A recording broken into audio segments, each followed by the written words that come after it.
The idea of AAP as a political party, especially after that debacle in the MCD elections, they've finished as a big party. No, the fact is there is a Modi wave in this country at the moment. We've seen it particularly in the last 5 months. But despite the Modi wave, So, you know, 67 of 70 in No, hold on. I think the idea of AAP in terms of alternate politics is still alive. Whether AAP in its present form can be that alternate is the question mark. Rajdeep, is this alternate politics? I mean, considering he'll also go and hug a Lalu, how is he alternate politics? No, or is it that politics of opportunism?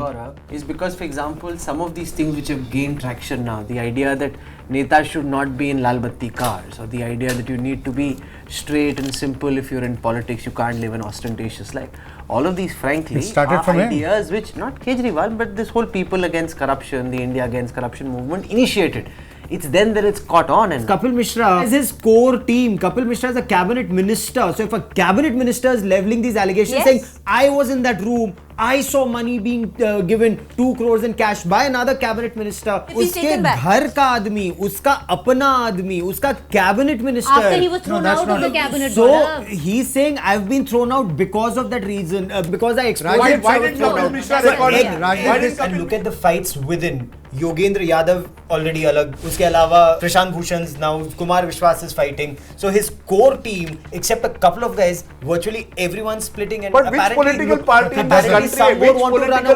this country at the moment is in good shape? My point is, Narendra Modi has appropriated. Arvind Kejriwal stood for hope, exuded the politics of hope 3 or 4 years ago. Modi has captured that space also. Post demonetization, Modi suddenly claims he's pro-poor as well. He's anti-corruption as well. He's leaving no space at the moment for the opposition. So we have this exaggerated notion that the entire opposition is finished. That's because what Modi has done. Now it's for them to offer a counter narrative, which they are unable to do. He's been in power.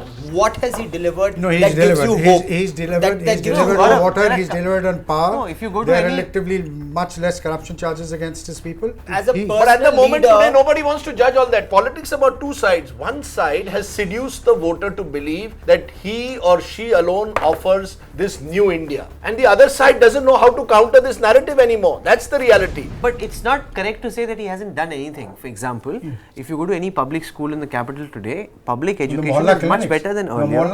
You look at healthcare, Mohalla clinics is an idea, it's a very powerful idea, people like water it. Supply, but then that's not enough. Okay, what's the third thing that he's done? Javed mentioned odd even, that was a disaster. You have to have things to continuously do, and to be fair to AAP, the government has given them a tough time. They haven't been allowed to function freely. You would have been able to judge him properly only if he'd been given a fair opportunity. Look at Modi. Modi is always exuding positive energy. Start up India, stand up India. Kejriwal, on the other hand, is telling you that the glass is half empty all the time. Kumar Vishwas is the most recent example. He's now been sidelined, wasn't asked to campaign in Punjab. He seems to have a problem in dealing with people. I think the key is to be able to deal with people who you don't necessarily agree with. And I think my point is, in today's day and age, you're faced with arguably the most popular leader in post-independence India, or certainly since Indira Gandhi.